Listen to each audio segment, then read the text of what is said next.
Irmãos, nós, algumas semanas atrás, compartilhamos sobre o livro de Jonas, capítulo 1. Eu queria que você abrisse a palavra em Jonas. Nós vamos hoje expor o capítulo 2.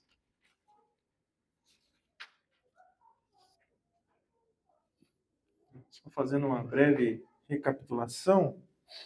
O livro de Jonas, apesar de muitas vezes nós lembrarmos de Jonas e do peixe, é um livro que fala do nosso Deus. Quem é o nosso Deus? Os atributos de Deus. Como o Senhor opera soberanamente para salvar os homens, para fazer a sua vontade. Nós também vimos que o livro de Jonas, apesar de muitos pagões e incrédulos acharem que Jonas é só uma historinha, uma parábola, mas ela é uma história real que aconteceu no tempo. Nosso Senhor Jesus, Lucas 11, Mateus 12, cita a história de Jonas. O povo ali pediu um sinal. Jesus disse que ia dar só um sinal, que é o do profeta Jonas. Ele disse que assim como Jonas esteve 3 dias e 3 noites no ventre do grande peixe, assim o Filho do Homem estará 3 dias e 3 noites no coração da terra. E o Senhor fala dos ninivitas, no dia do juízo ia se levantar contra aquele povo incrédulo. O próprio Senhor Jesus estava ali, era muito maior que Jonas, e eles não se arrependiam. Jonas lá no passado se levantou contra aquela cidade e eles se arrependeram. Então, é uma história verídica. Talvez a dificuldade seja pelo milagre. E a Bíblia está cheia de milagres. Temos homens que foram curados, foram ressuscitados. Temos homens andando sobre águas, cegos de nascença enxergando. Esse é o nosso Deus. Nosso Deus é poderoso. Ele, com a sua palavra, criou todas as coisas. Nosso Deus é invencível, é incomparável. E o homem carnal não entende a palavra, nunca vai entender.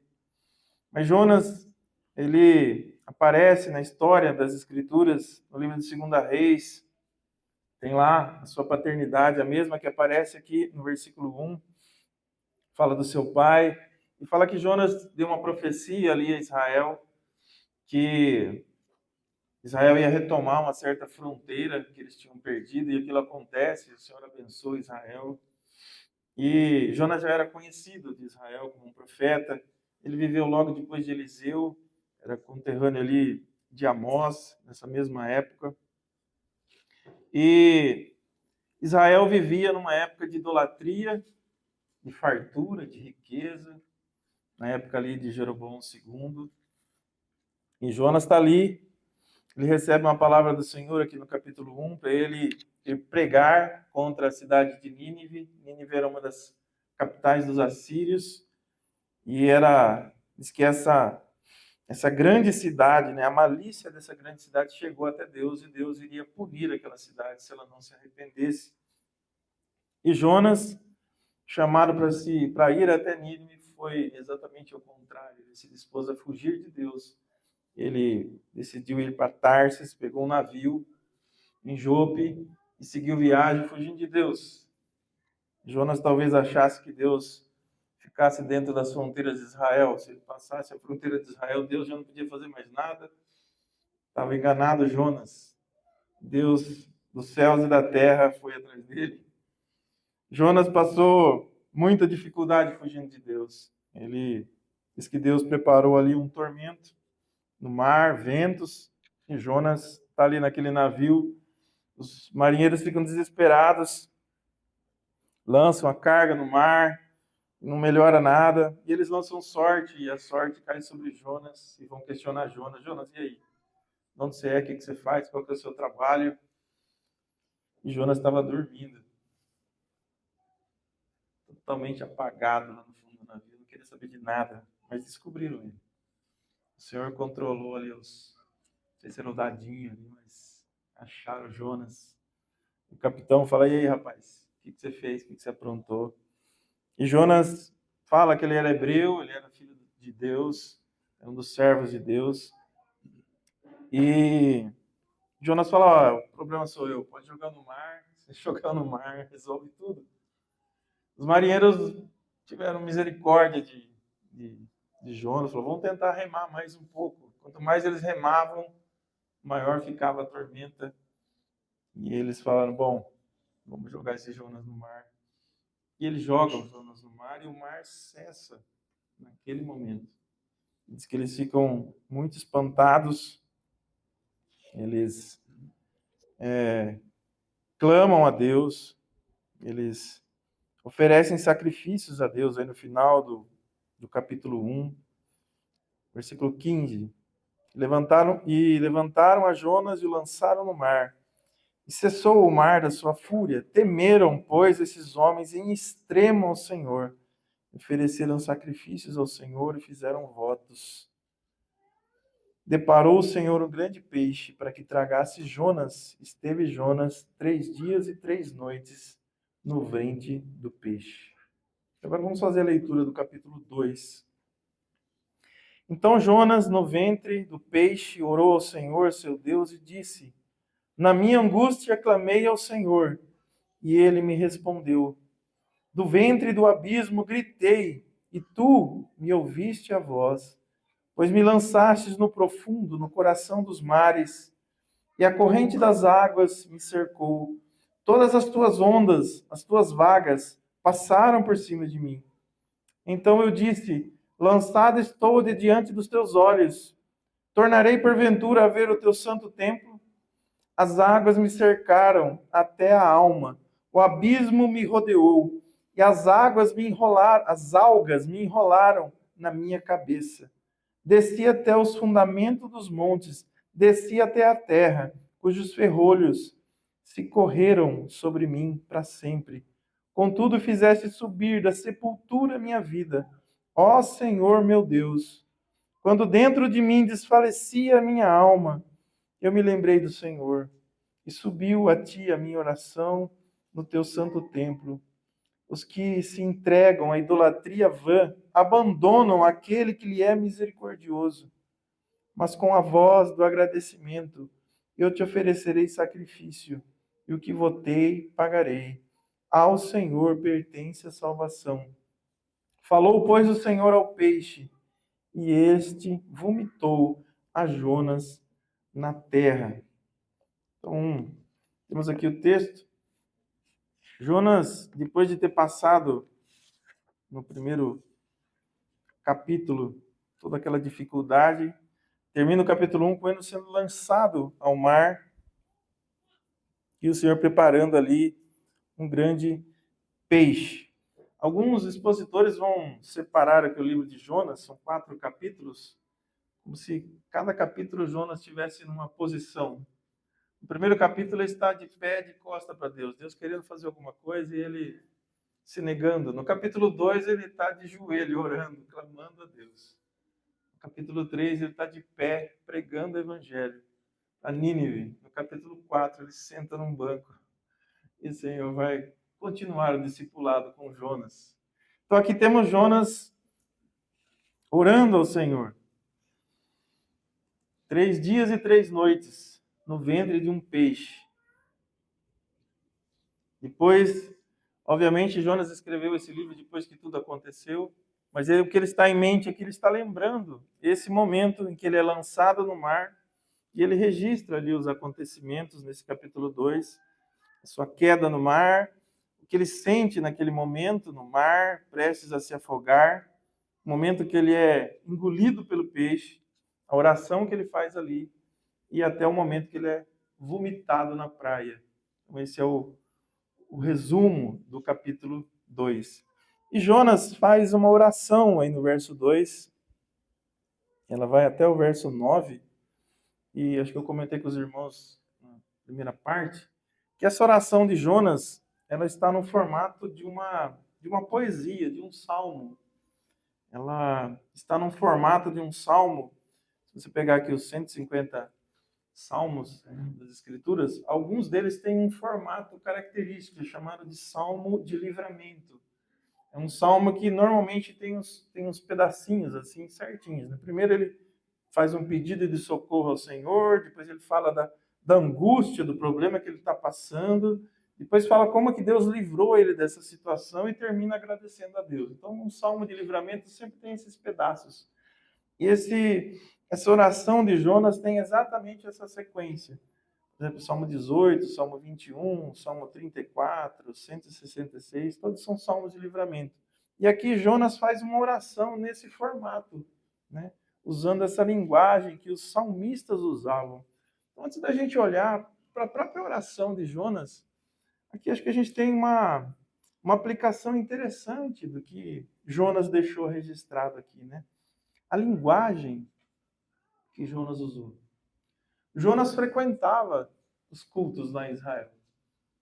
E os salmos eram lidos, os salmos eram cantados, os salmos eram memorizados. Jonas estava cheio da palavra de Deus. Cheio da palavra de Deus. E quando ele ia orar, quando ele falava, ele estava cheio da palavra de Deus. Até as suas orações refletiam aquilo que estava na sua mente, no seu coração. Era a linguagem de um irmão piedoso.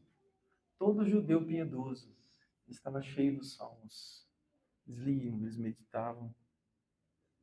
Se nós olharmos para o próprio Senhor Jesus na cruz, quando ele, no Salmo 22, o Senhor Jesus tomou o Salmo 22 e diz assim: Deus meu, por que me desamparaste? Esse é um texto do Salmo 22. Então, todo judeu, ele ia expressar uma ideia, uma situação, uma dificuldade, uma alegria. A linguagem que ele usava era a linguagem da palavra. Porque ele estava cheio da palavra de Deus. E Paulo escreve aos Colossenses, ele diz assim: habite ricamente em vós a palavra de Cristo. Habite ricamente a palavra de vós. A palavra de Cristo, ela habite ricamente em vós, instruindo-vos, aconselhando-vos mutuamente toda sabedoria, louvando a Deus com salmos, com hinos, com cânticos espirituais, com gratidão em vosso coração. Mas habite ricamente a palavra. Quando nós comemos, meditamos da palavra, ela vai influenciar a nossa linguagem. Por isso que é horrível quando você ouve um cristão com uma linguagem torpe, com palavrões, com termos mundanos, com termos da psicologia, com termos do programa de televisão tal. É que a palavra de Deus não está habitando ricamente no seu coração. Jonas, quando abriu a boca para orar, ele estava cheio de salmos. Até o jeito de orar era um jeito poético. E tanto que a palavra de Deus enchia o seu coração. E aqui nós temos o capítulo 2 mostrando o arrependimento de Jonas, né? Daquela atitude inicial do seu coração. Mostra Deus ouvindo ali a oração de Jonas, arrependido, né? E vemos Jonas experimentando da misericórdia de Deus, tratando com o coração de Jonas. Jonas, que era aquele cara rancoroso, aquele irmãozinho que odiava os assírios, porque os assírios já estavam fazendo coisas terríveis com os israelitas. Já tinham invadido um pedaço, já tinham matado ali os judeus, ele odiava aquele povo. Aquele povo logo iria invadir Israel. Ele, como um nacionalista, quando Deus pede para ele pregar o evangelho, ele vai falar no capítulo 4, Senhor, eu sabia que se eu fosse pregar, o Senhor é tão cheio de misericórdia que o Senhor não ia destruir, eu queria que o Senhor destruísse aquele povo. Mas o Senhor, eu sabia que se pregasse, o Senhor ia ter misericórdia deles. Então, Jonas, ele precisava ser ensinado sobre o Deus misericordioso, o Deus que a gente não coloca ele numa caixa. Ele tem misericórdia de quem ele quiser. O Senhor vai tratar com Jonas no capítulo 2 sobre isso. Aqui nós temos no capítulo 2 algumas divisões, né? Começa aqui no versículo 1, você pode olhar aí na sua Bíblia, basicamente introduzindo a oração de Jonas. Depois nós temos no verso 2 um resumo da oração dele. Depois do versículo 3 até o 6, pedaço do 6, fala tudo que Jonas está sofrendo ali, na hora que ele é lançado na água, aquele sentimento de solidão, aquele sentimento de que ele estava afundando, que ele estava prestes a morrer, ele estava no fim da linha. E ele vai descrevendo isso. Depois ele fala, no versículo 7, do 6 para o 7, como que Deus ouviu a oração dele naquela situação. E depois, qual foi o impacto na vida dele. sobre aquele livramento. E termina registrando a maneira extraordinária como Jonas saiu dessa situação, sendo vomitado pelo peixe na praia. Então vamos fazer a leitura, versículo por versículo.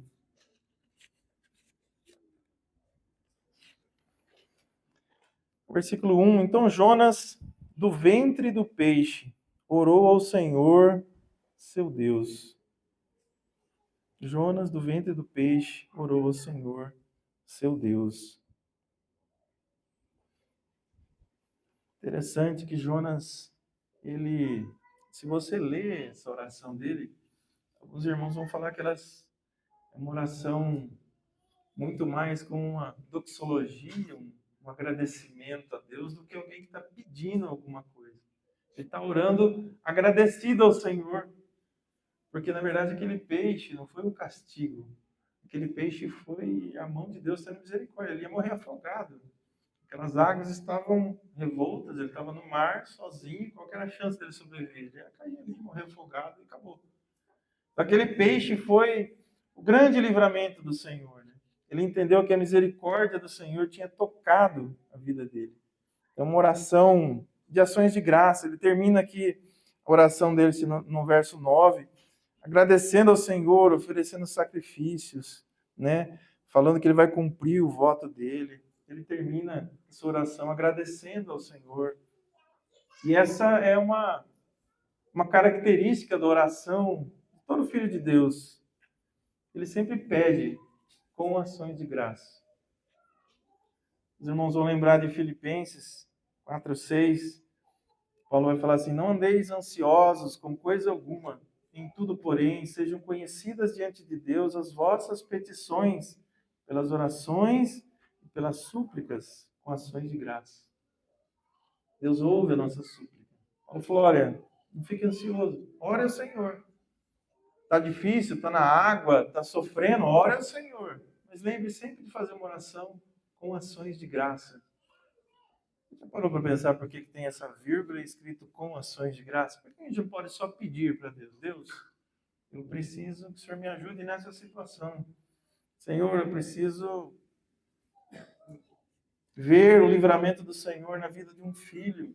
Senhor, eu preciso de um emprego novo. Eu preciso casar, Senhor. É sempre com ações de graça. Jonas está orando aqui, dando graças, de dentro do peixe. Não sei se você já passou por uma situação tão difícil dessa. Está no fundo do mar, dentro de um peixe. Jonas ainda encontrou força para fazer uma oração dando graças. Eu acho que a gente não chegou a tanto. Por que devemos dar graças enquanto pedimos? O cristão sabe que Deus está no governo de todas as coisas. Eu não sei o que vai acontecer amanhã, você sabe? Ninguém sabe, mas o nosso Deus sabe. O Senhor é o meu pastor e nada me faltará. Se Ele não te deu, é porque você não precisa. Se Ele não respondeu sua oração com sim, é porque é melhor ou não. Se Ele não respondeu sua oração agora, talvez seja melhor responder lá na frente. Você não sabe o futuro, nem eu, mas Deus sabe. Tudo que Ele faz é bom para os seus filhos. Então, quando nós pedimos, é quase como uma criança. Senhor, a criança não faz isso. Pai, posso comprar isso? Dá isso para mim? Posso comer isso? Mas ela sabe que se o pai falar não, o pai é mais velho, o pai entende. Fala, filho, agora não é hora, agora não pode, agora isso aqui faz mal. Mas a criança não sabe, ela simplesmente pede. Nós pedimos, damos graças. Senhor, eu preciso disso. Eu acho que eu preciso disso. Eu te dou graças, Senhor. Se for agora, se for depois, ou se o Senhor não responder. Eu sempre peço, dando graças ao Senhor. Principalmente porque Ele conhece todas as coisas. E tudo que Ele faz é bom.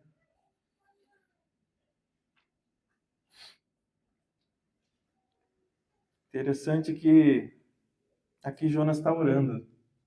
No navio, no capítulo 1, ele não quis orar de jeito nenhum, né? Fugindo de Deus. O capitão chegou a intimar ele, falou, viu, ora aí para o seu Deus. Jonas não orou. Não vou orar. Quero saber de nada. Não vou no culto. Não quero saber do irmão. Quero ficar aqui quietinho no meu buraco. Ninguém mexa comigo. Ninguém me chame para nada. Essa é a característica de um crente rebelde. Mas no ventre do peixe ele foi orar. Com frequência precisa uma situação terrível, difícil, para muitas vezes não colocar a gente de joelho para orar ao Senhor. O Senhor vai nos cercando. O Senhor vai nos amarrando. O Senhor vai nos... Ele é invencível, irmãos. Não dá para a gente escapar de Deus. Se somos filhos, você não larga seu filho. Você vai atrás, você corrige, você vai, ele vai. E o Senhor vem. E muitas vezes, para nos fazer colocar de joelhos em oração, o Senhor vai trazer calamidades, sofrimentos, imprevisto, vai contrariar nossa vontade.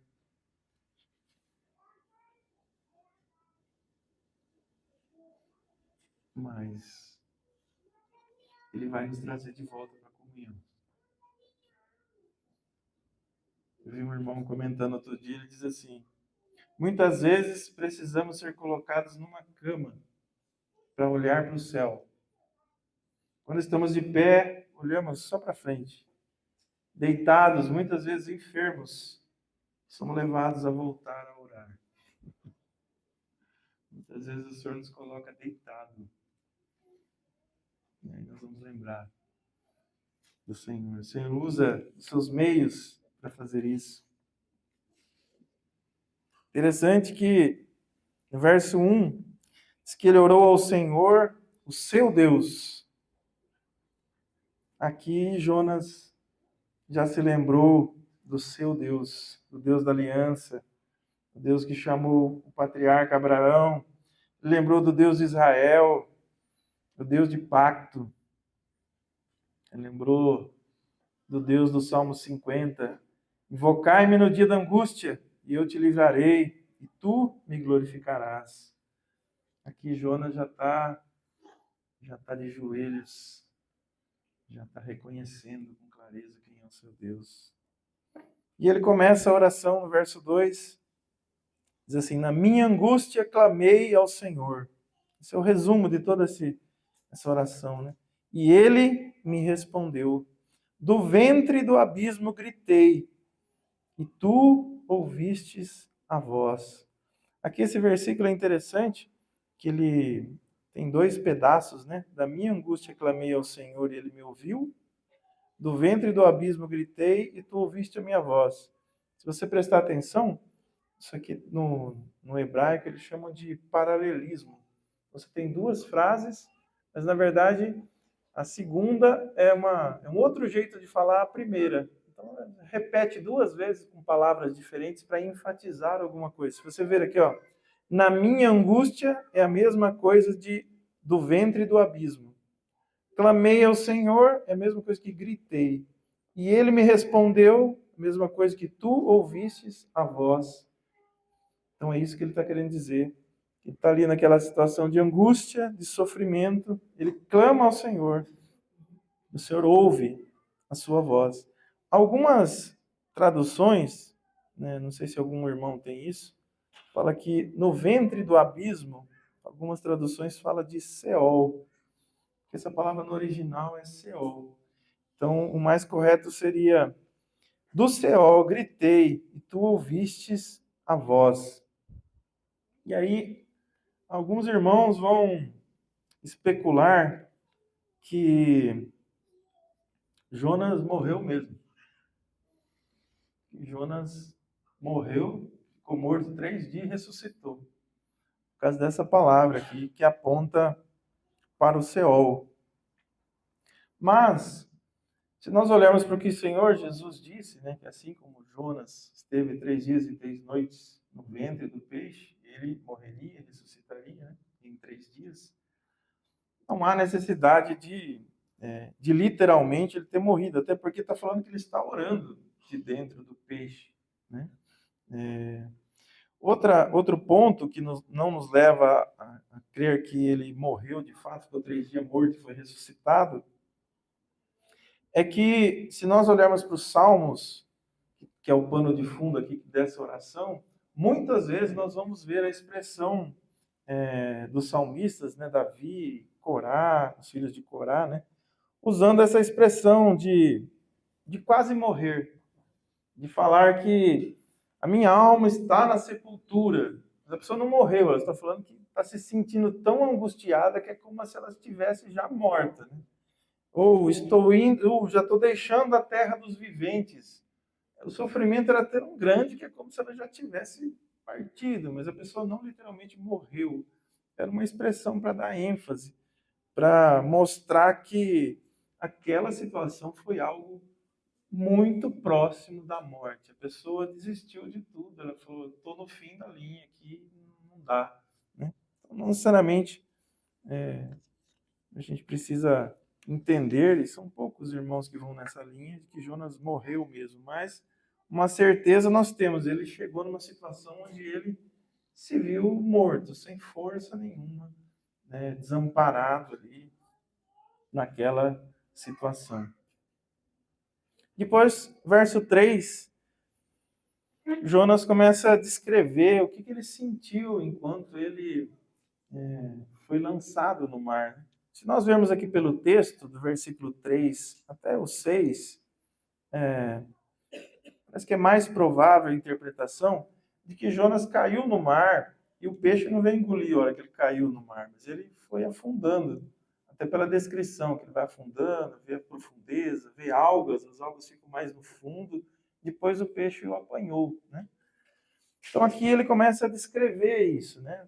Assim, enquanto ele cai, ele começa a falar. E ele está consciente ali, né? Jonas tem consciência, né? De que foi Deus que fez isso com ele. Diz assim: pois me lançastes no profundo, no coração dos mares. Olha que interessante. Quem lançou Jonas no mar? Não foram os marinheiros? Foi Deus que veio lá, catou ele pela mão assim e jogou ele lá. Foram os marinheiros, não foi? Não lemos isso no capítulo 1? Foram os marinheiros. Mas Jonas falou: foi Deus. Foi Deus que fez isso. Deus que estava por trás disso. Essa é a providência de Deus. Deus governando, controlando todas as coisas por meio dos homens, por meio do mar, por meio das situações. É Deus governando. Os marinheiros fizeram isso livremente, não foi? O negócio foi ficando ruim, o negócio estava chovendo, o barco quase quebrando. Eles foram conversar com o Jonas falou: eu sou o culpado, pode jogar na água que vai resolver. Eles falaram: beleza, né? Já estou perdido por perdido, vamos jogar esse homem no mar. Jogou e resolveu. Parou, eles deram graças ao Senhor. Então, quem jogou foram os marinheiros. Eles quiseram, eles falaram: vamos jogar esse homem fora, nós queremos mesmo. A princípio eles não queriam, mas depois eles jogaram. Era a vontade dos marinheiros, livre. Eu quero jogar esse Jonas no mar para ver se resolve o problema. E resolveu. Mas Jonas falou: não, não, Deus está por trás disso. Ele que controla todas as situações. E aqui, irmãos, nós compartilhamos um tempo atrás sobre isso, né? Essa é a soberania de Deus, a providência de Deus. E todo cristão, na verdade, sabe que Deus controla todas as coisas. A história, as nossas vontades, as decisões nossas. Por mais livre que o homem seja, está debaixo do controle de Deus em todas as situações. Um exemplo bem clássico dessa situação da providência de Deus, mesmo com os homens achando que estão fazendo tudo e fazendo coisas horríveis. Nós vemos no caso de José e seus irmãos, lembram disso? Jogaram no buraco, venderam como escravo, fizeram um monte de coisa e tal. Os irmãos sabem toda a história. Chegou uma hora que José já era o segundo lá no Egito. Eles passando fome foram lá comprar alimentos. E chega uma hora que José chama os irmãos e se revela, fala: eu sou irmão de vocês. E eles ficaram morrendo de medo, né? Mas José diz lá no Gênesis 50, 20: vós intentastes mal contra mim. Vocês me venderam como escravo. Quase morri. Isso é alguma coisa boa? É mal. Vocês intentaram mal. Mas Deus o tornou em bem. Tudo que vocês fizeram em mal, Deus tornou isso em bem. Para quê? Para que o Senhor sustentasse vocês, os vossos filhos, e hoje todo Israel viesse aqui habitar no Egito, tivesse sustento, terra. Era necessário um de nós estar aqui. Vocês quiseram me matar, mas Deus usou isso para a glória dele. Os marinheiros quiseram matar Jonas. Mal sabiam que eles estavam discipulando Jonas. O Senhor estava tratando o coração de Jonas nessa situação. O Senhor é soberano, irmãos. O Senhor é poderoso, é o Deus todo sábio.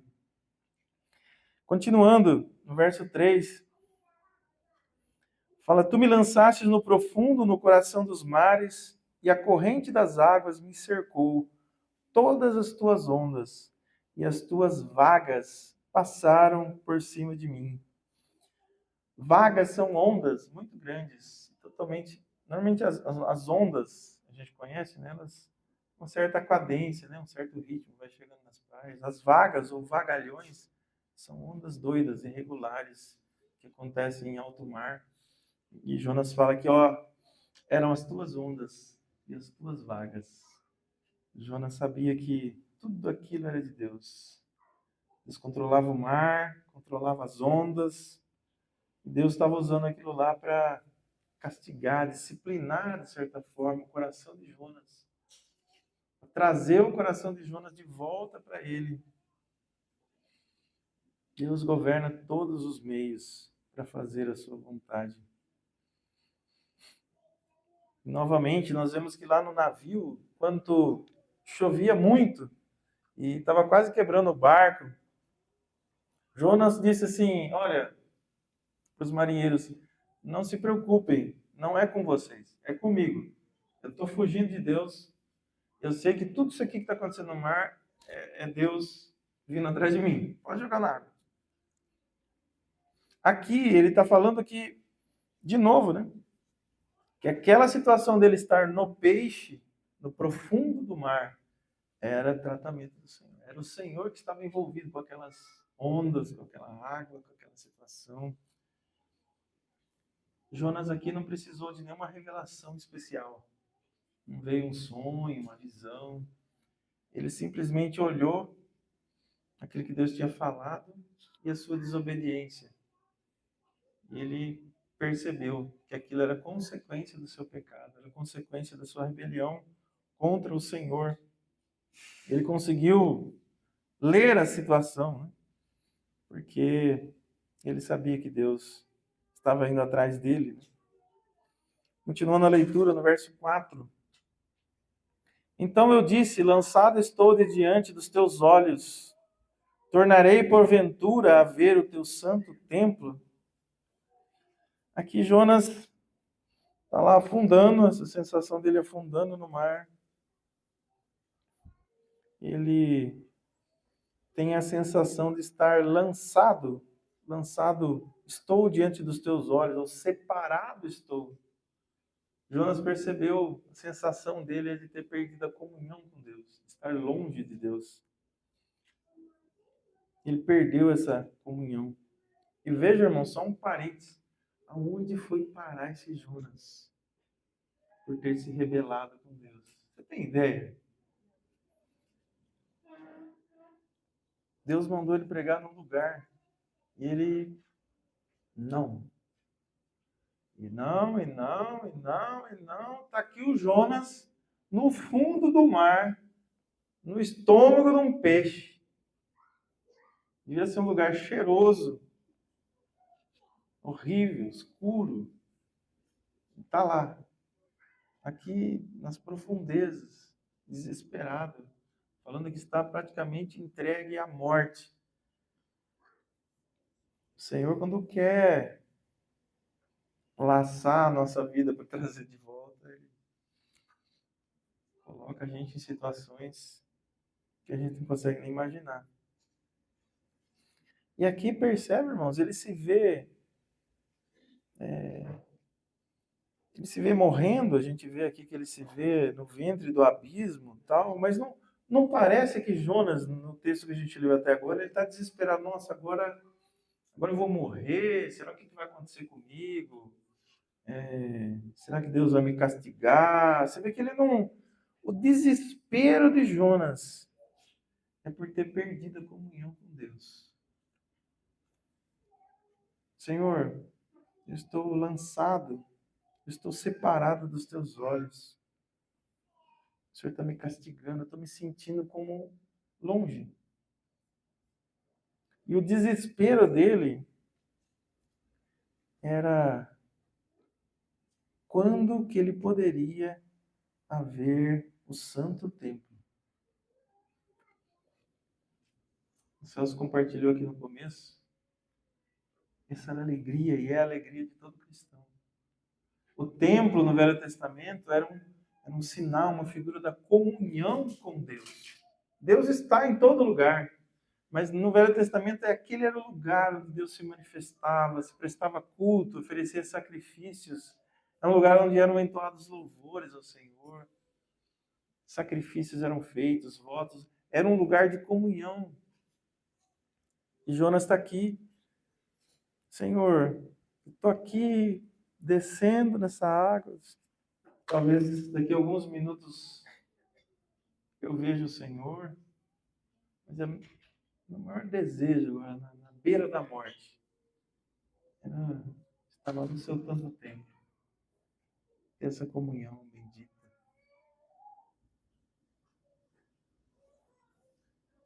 Tremendo isso, irmãos. A casa de Deus. O Velho Testamento era um lugar, uma parede. Casa de Deus, Celso, Deus somos nós. Cristo e a sua igreja. Esse é o verdadeiro prazer do Filho de Deus. De fazer parte, de estar em Cristo. Essa vida de comunhão. No fundo do mar, quase morrendo. Era o que Jonas expressou de mais precioso. Senhor, será que eu ainda vou poder estar lá, cultuando o Senhor nesse lugar de comunhão?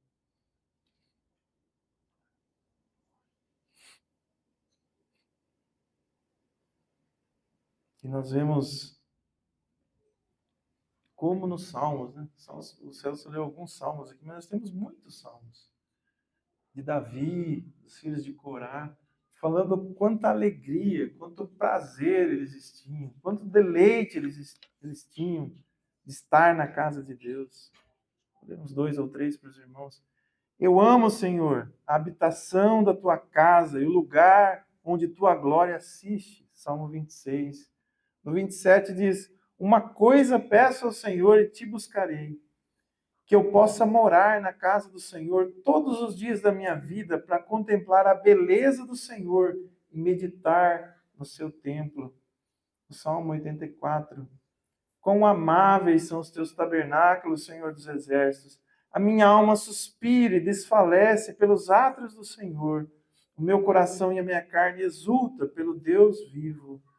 Verso 4. Bem-aventurado os que habitam em tua casa. O Salmo 23, conhecido de Davi, termina lá no verso 6, quase terminando. E habitarei na casa do Senhor para sempre. Essa é a alegria do Filho de Deus, essa comunhão com Deus. E nós vemos no verso 6, continuando a leitura, verso 5, né? Diz aí: as águas me cercaram até a alma, o abismo me rodeou, e as algas se enrolaram na minha cabeça. Está lá afundando. Tá? Água para todo lado. Algas enrolando na cabeça. E ele diz: desci até os fundamentos dos montes, desci até a terra, cujos ferrolhos se correram sobre mim para sempre. E está lá no fundo. Esses, essa cena aqui do versículo 6, ela vai falar de descendo lá nas profundezas, né? No profundo. A gente vê essa expressão nas Escrituras, né? Quando a gente vai falar do lugar dos mortos, a gente vê essa figura, né? Das profundezas, do para baixo. E o judeu também entendia assim, né? Que os mortos ficavam guardados no fundo do mar. A gente vê alguns textos citando.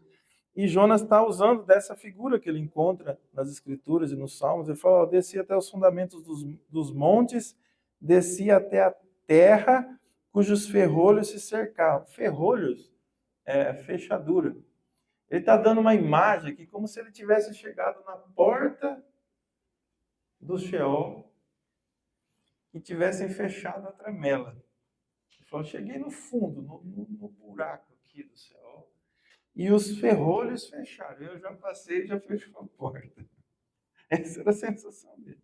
Estou aqui, assim, estou entrando agora na morte. Era isso que ele estava falando.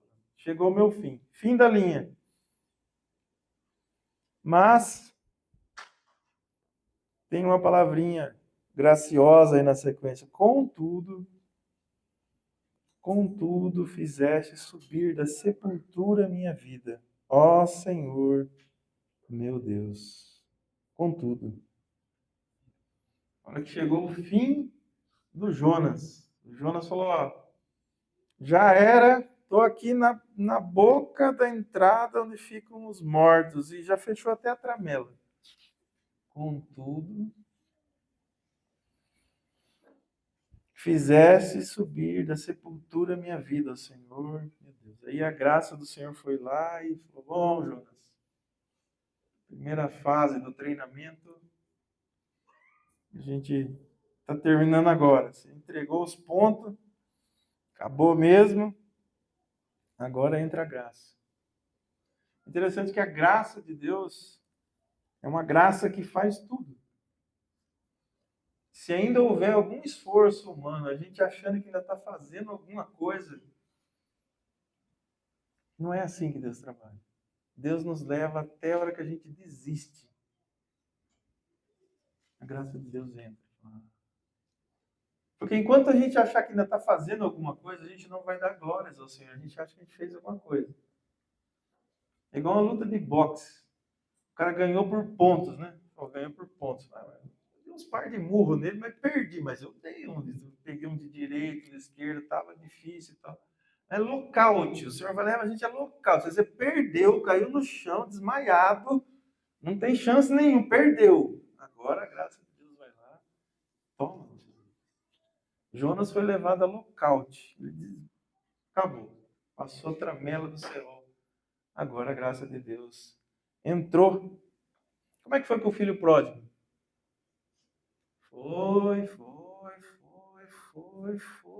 Foi. Fome, sem dinheiro, só tinha comida do porco. E não deram a comida do porco para ele. Rapaz, que cena! Nem a comida do porco.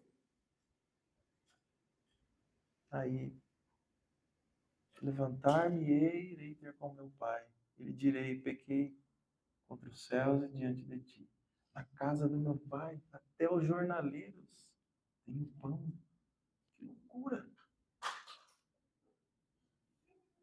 Ele desistiu. Chegou no fim da linha. A comida de porco foi negada. A graça se manifestou e ele se arrependeu. Lembra do Lázaro? 4 dias morto. Por que Lázaro morreu? Jesus no outro dia não foi lá. Pô, Maria, eu atrasei um pouquinho, estava meio longe, mas cheguei. Vamos lá ressuscitar. Não, diz que o Senhor ficou lá mais um tempo na cidade. Depois de 4 dias ele chegou lá. Sabe por quê? Uma das explicações, é bem cabível. Os judeus, eles acreditavam acreditava por acreditar, mas era cultura deles, não tem isso na Escritura. Uma pessoa morria e demorava 3 dias para o espírito, a alma da pessoa, sair e ter com Deus. Mas ficava ali 3 dias de molho. Por quê? Porque algumas vezes já tinha acontecido situações que a pessoa não morreu, teve um desmaio, alguma coisa, ficou um tempo deitado lá e voltou. Então, falou, não é muito certeza, o cara apagou, tem que esperar uns 3 dias. Se 3 dias o cara não levantar, é que morreu mesmo. Então, era 3 dias para ter certeza que o cara morreu, morrido mesmo, e zerou. Então, o senhor demorou 4 dias. Chegou lá, morreu, morrido, zerou. Ninguém vai falar que levantou aí, porque era só um mal súbito. Bom, agora vamos lá ver o Lázaro.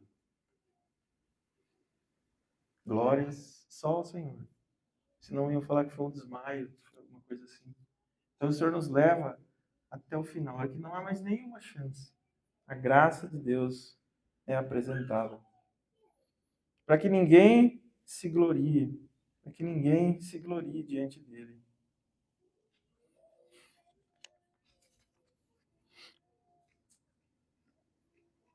Interessante que lá nesse lugar, lá no fundo do mar,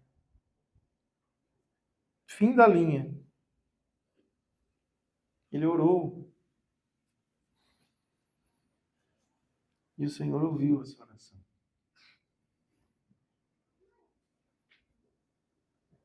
As portas da morte. Ele se lembra do Senhor. Deus ouve essa oração e o livra da morte. O Senhor ouve as nossas orações. Pode ser de dentro de um peixe. O Senhor ouve as nossas orações. No nosso quarto, no nosso trabalho. Como o Celso comentou aqui, o Espírito Santo de Deus habita em nós. E o Senhor ouve as nossas orações. Ele está atento ao clamor dos seus filhos. E aqui é interessante que Jonas faz essa oração, né? E subiu a ti a minha oração, verso 7. Subiu, o Senhor ouviu a oração dele. Mas agora veja que interessante, de novo, a soberania do Senhor é a nossa responsabilidade. Se você ler aqui o capítulo 1, versículo 17, fala o quê? Que o Senhor preparou um grande peixe. Imagina, Jonas está caindo no mar, afogando lá, quase se entregou os pontos e vem um peixe, engole. Ele é preservado por causa daquele peixe. Mas diz que ele orou, Senhor, me livra daqui. E o peixe apareceu. O Senhor respondeu a sua oração. Ele precisava de um livramento, aquele peixe foi um livramento. E a oração de Jonas foi real, ele precisava daquilo. Deus, me livra. Eu estou caindo, estou morrendo afogado, as algas já estão me enrolando, eu estou aqui no fundo, cheguei no pé do monte. Senhor, me livra daqui. E o peixe engoliu ele. E ele ficou lá 3 dias. Mas antes, o Senhor já tinha falado que ele já tinha preparado o peixe. E aqui, de novo, a gente cai nessa nossa dificuldade da nossa lógica. Porque Deus é soberano, Ele faz tudo o que Ele quer, então por que eu preciso orar? Deus faz sempre o que Ele quer. Os planos de Deus, ninguém pode contrariar. Então por que eu devo orar? Pedir alguma coisa para Deus? Eu vou mudar a ideia de Deus? Eu vou dar um conselho para Deus? Ó Deus, é melhor fazer assim. Ele fala que Ele não teve conselheiro e nem tem conselheiro. Mas Ele nos manda orar. E Deus ouve a nossa oração. Jonas está caindo e orando e o Senhor responde, mas fala que ele já tinha preparado um peixe para pregar. Esses são os mistérios do Senhor. Nós oramos, Deus responde. Diz que Deus não rejeita o coração contrito e quebrantado. De que todas as nossas lágrimas, das nossas orações, o Senhor recolhe, tem anotado nos seus livros. Você vai para o Apocalipse e tem as orações dos santos como fumaça, como aquilo que agrada ao Senhor. Mas Ele governa todas as coisas. E aí a nossa cabeça não cabe essas coisas. Não cabe na nossa lógica. Como que nós pedimos, nós oramos, e Ele faz tudo. O Deus que estava preparando o peixe, ouviu a oração do Jonas. E é isso que a palavra diz. Apesar de não caber na nossa mente isso. E depois, do verso 7, Jonas conclui a sua oração falando de algumas coisas que ele aprendeu, de algumas conclusões que ele teve nessa experiência de afundamento, de ser salvo por esse grande peixe. E a primeira coisa que ele fala parece um pouco estranho aqui o que ele está orando, né? Diz assim em verso 8: os que se entregam à idolatria vã abandonam aquele que lhes é misericordioso. O que tem a ver com Jonas afundando, orando ali? Essa é a conclusão que ele chegou. Porque, irmãos, o livro de Jonas, ele a princípio, ele foi escrito para o povo de Israel. Jonas não foi escrito para os ninivitas. Jonas está enviando, contando sua experiência para os seus irmãos israelitas. E como estava Israel nessa época de Jonas? Entregue aos ídolos. Muitos ídolos. E Jonas está falando assim, olha, os que se entregam à idolatria vã, um ídolo que não vale nada, uma idolatria vã, um ídolo de madeira, de barro, que tem boca e não fala, que tem olho e não vê, que tem nariz e não cheira. É uma idolatria vã. Mas os que fazem isso, que se entregam a essa idolatria vã, inútil, abandonam aquele que lhes é misericordioso. Jonas, depois de ser livrado daquela situação de morte, ele vê como Deus é misericordioso. Ele está falando para os irmãos aqui, esse Deus é misericordioso. Como vocês podem se entregar a adorar um Deus de pau? Um ídolo. Esse não é o verdadeiro Deus. O verdadeiro Deus é um só. E Ele é misericordioso. Veja o que Ele fez comigo.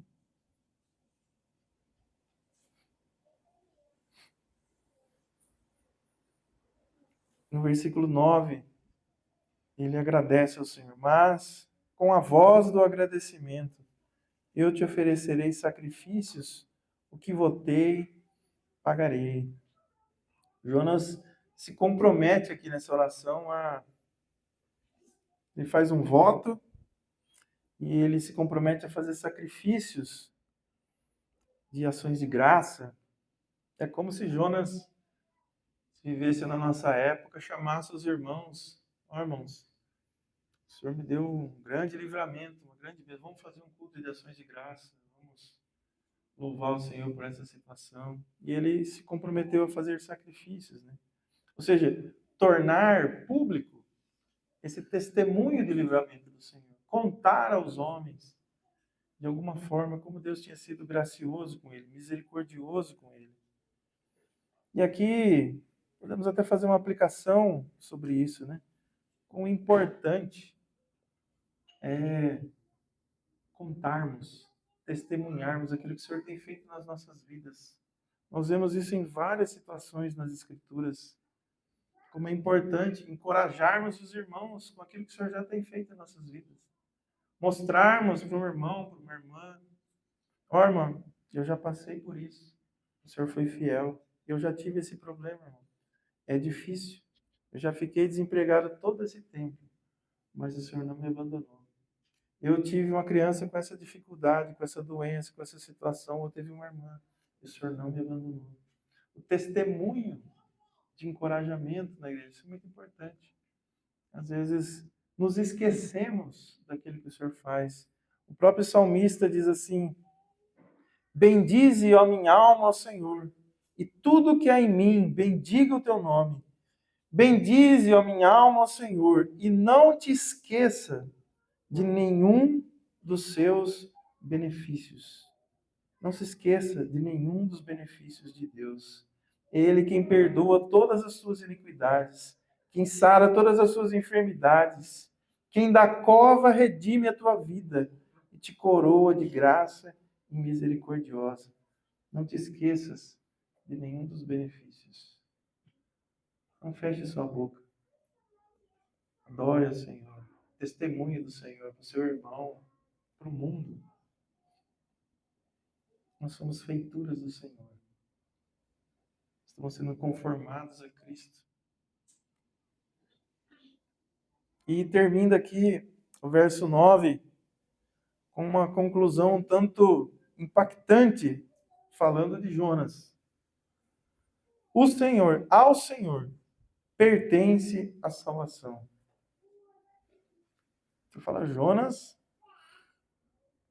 deve ter doído, hein? Jonas era aquele irmãozinho no capítulo 1 que diz: o Senhor só pode salvar o povo de Israel. O Senhor não pode ter misericórdia dos assírios. O Senhor só está em Israel. Eu não gosto dos assírios. Deus não pode salvar eles.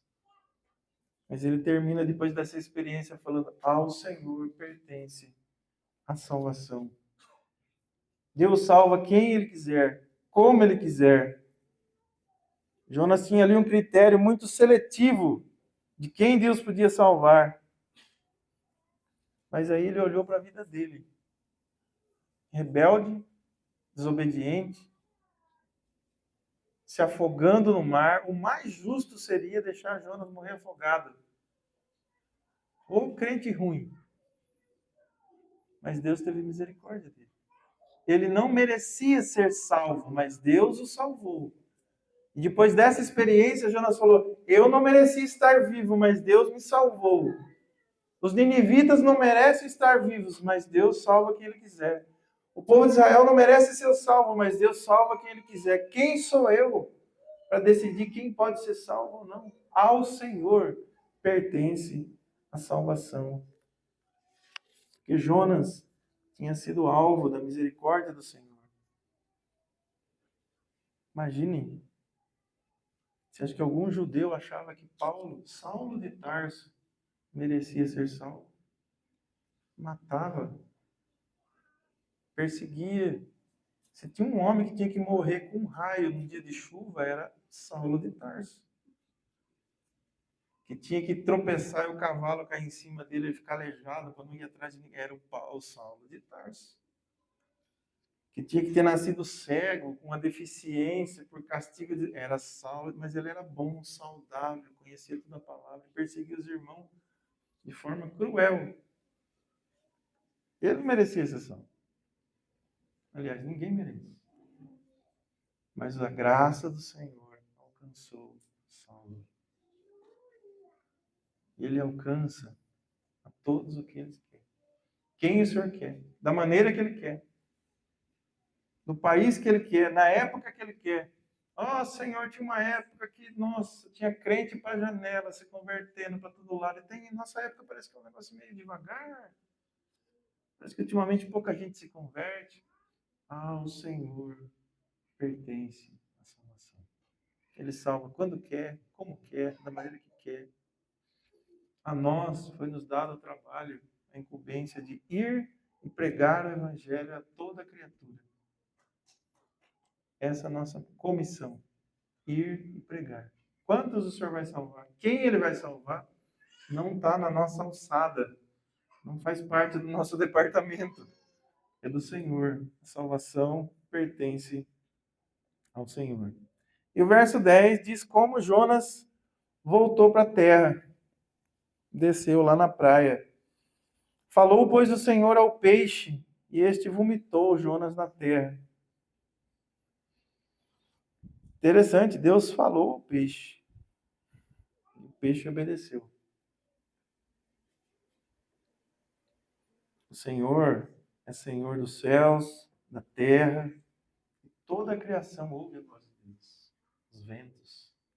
Aliás, pela palavra, Ele criou todas as coisas. Todas as coisas vieram a existir. Diz lá em Hebreus, pela fé entendemos que o universo foi formado pela palavra de Deus. Tudo obedece a Deus. E aqui em Jonas nós já comentamos, né? O mar obedece, o vento obedece, o peixe obedece. A gente vai ver depois que a planta obedece. Os marinheiros obedeceram. Os ninivitas vão se arrepender e obedecer. O verme obedece. O Jonas, mas depois ele obedece. Nem que tenha aqui no fundo do mar, fica no estômago do peixe, mas você vai obedecer. E Jonas diz que o texto que ele foi vomitado. E no original é vomitado mesmo. O peixe foi lá com náuseas e vomitou o Jonas na praia. Jonas estava causando indigestão no peixe. Era um corpo estranho.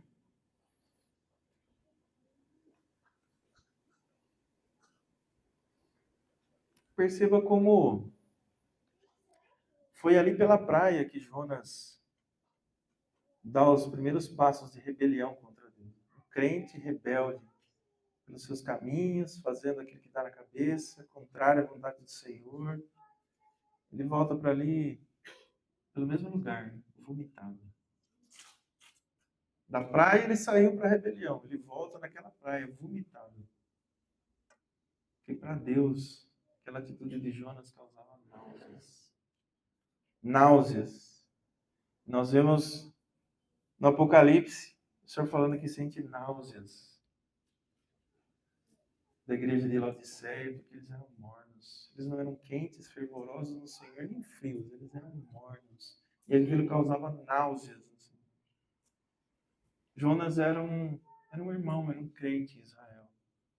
Mas aquela maneira que ele conduzia a vida dele causava náuseas no Senhor. Ele era rebelde, obstinado. E ele termina ali naquela praia, vomitado. Quando Deus esperava uma obediência completa, uma consagração. É assim que o Senhor espera de nós. Quentes, consagrados. Jonas era um cristão que conhecia Deus, mas queria que as coisas fossem do seu jeito, da sua maneira. A sua ideia nacionalista, quem ele achava que devia ser salvo. Os projetos de Deus eram estranhos, não concordavam com a mente de Deus que tinha mandado ele pregar. Pedro vai falar que nós somos uma raça eleita, sacerdócio real, nação santa, povo de propriedade exclusiva de Deus. Nós somos dele. Nós somos escravos de Cristo. É assim que a Bíblia nos chama, escravo de Cristo.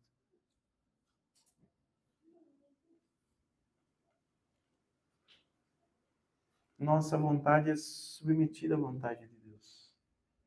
Porque nós somos propriedade exclusiva de Deus. Nós pertencemos a Ele. E toda vez que nós pegamos esse caminho de fazer a nossa vontade, isso causa náuseas em Deus.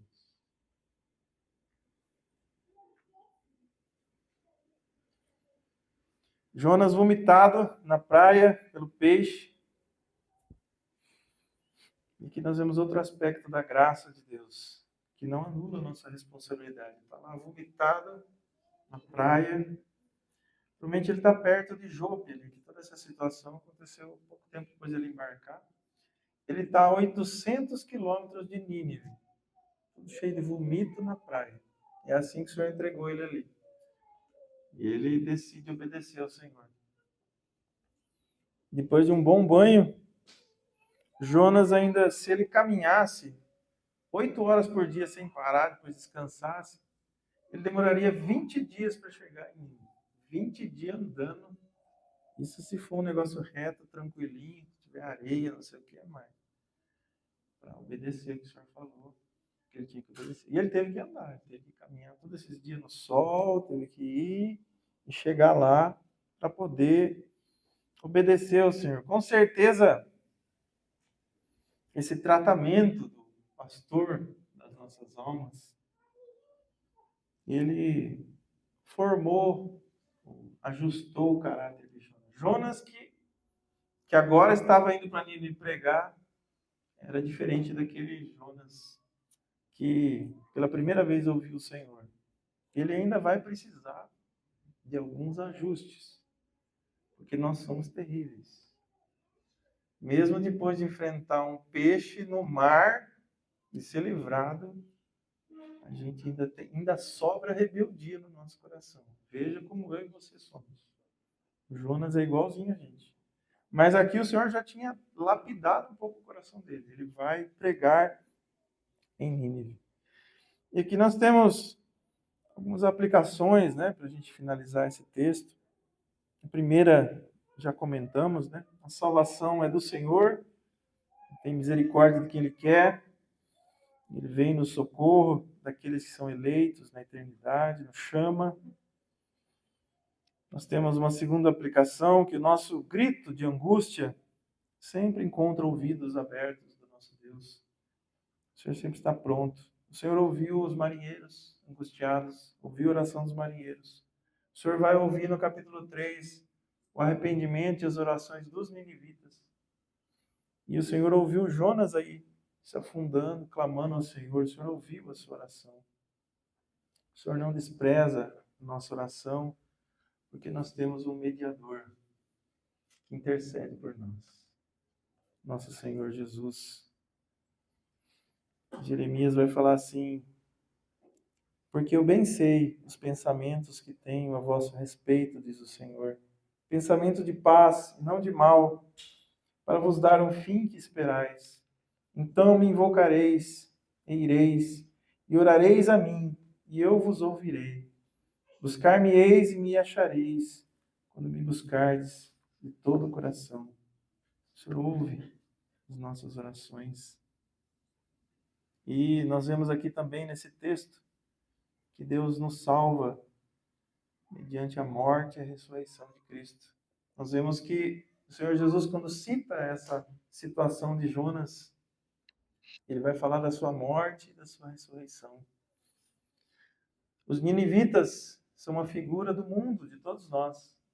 E esse Jonas que vai lá levar o evangelho, uma figura do próprio Cristo, que esteve 3 dias e 3 noites na morte, morreu e ressuscitou. Porque ele morreu e ressuscitou, os seus filhos podem ser salvos. Porque Jonas passou 3 dias e 3 noites na morte.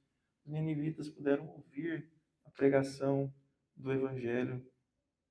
Uma figura maravilhosa, né? Que o Senhor nos ajude a amar esse Deus cheio de misericórdia.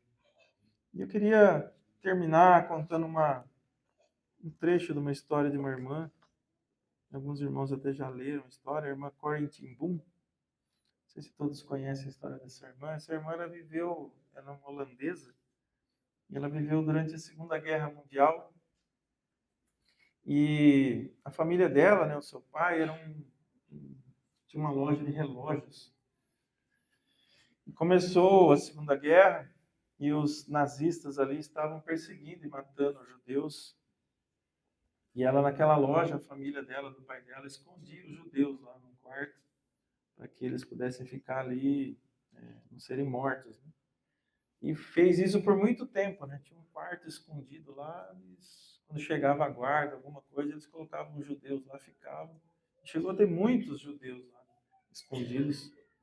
Mas em 1944 fizeram uma denúncia lá e prenderam todo mundo. Prendeu ela, a Corey, a irmã dela chamava Betsy e o pai dela. Foram os 3 para o campo de concentração, né, dos nazistas. E lá os irmãos já devem ter visto em filme como que é terrível aquilo lá, né? Toda situação de vergonha, de trabalho forçado, de uma grande mortes e doenças, um lugar terrível, né? E esses 3 ficam lá e por um tempo, depois de um tempo, a irmã Betsy morre lá, o pai dela morre. E ela é solta, ela sobrevive. E ela passa muitos anos depois pregando o evangelho, contando essa situação. Só que na história dela, tem 2 situações que eu acho muito interessante e fala da graça de Deus, né? Diz que a Corey, né, que sobreviveu, ela disse que ela sentia muito ódio de estar naquele lugar, né? Aqueles maus tratos dos nazistas, matarem as pessoas, era uma coisa terrível, né? não só porque mataram o pai dela, a irmã, mas muitos judeus morreram. E ela sentia ódio daquilo lá, daqueles maus tratos. E quando ela saiu de lá, ela orou ao Senhor para o Senhor tirar isso dela, poder perdoar aquelas pessoas, né? E ela, a princípio, estava tranquila.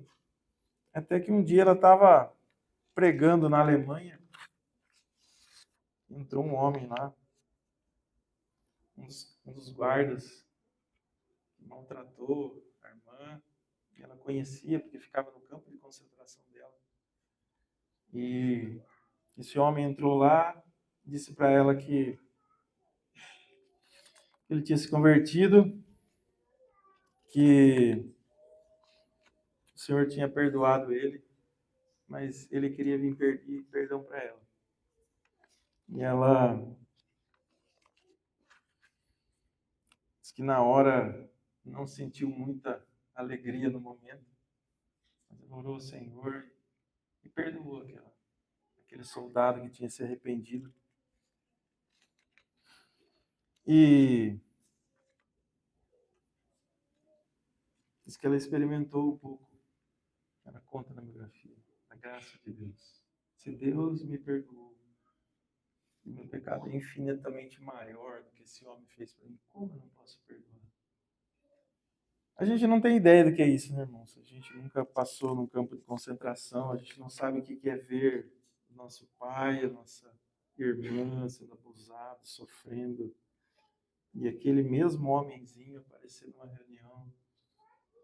Eu pedi no Senhor, mas eu queria que você me perdoasse. E ela perdoou aquele homem. E uma outra situação que acontece na história dela, muito interessante. A irmã dela, chamava Betsy, pouco antes dela ser liberta, ela tem um sonho. Diz que ela recebeu esse sonho do Senhor e ela disse que o Senhor falava para ela que as duas seriam libertas. E essa irmã dela, Betsy, ela era mais firme, mais madura. Falou: eu vou ser liberta, mas eu vou ser liberta para a eternidade. Mas você vai ser liberta aqui para ficar entre os homens ainda. E foi o que aconteceu. A irmã dela morreu lá no campo de concentração e ela, pouco tempo depois, soltaram ela. E ela disse assim: olha, o campo de concentração é um verdadeiro inferno o que acontece lá. Só quem passou por lá sabe o que é. Mas Deus estava lá. Muitas mulheres no alojamento feminino creram no Senhor. Porque eu, especialmente minha irmã, pregou o Evangelho lá. O Senhor separou para salvar aquelas mulheres num campo de concentração. A graça de Deus se manifestou lá. E ela fala assim: não há abismo tão profundo que o amor de Deus não seja ainda mais profundo.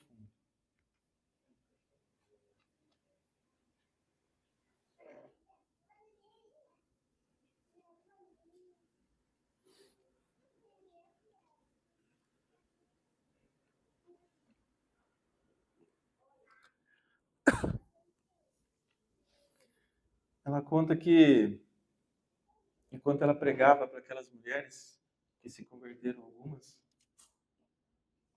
um dia, depois de vários dias pregando, algumas se converteram, tinha até um tempo de oração. Aí um dia essa irmã, a Betsy, vira para ela e fala: viu,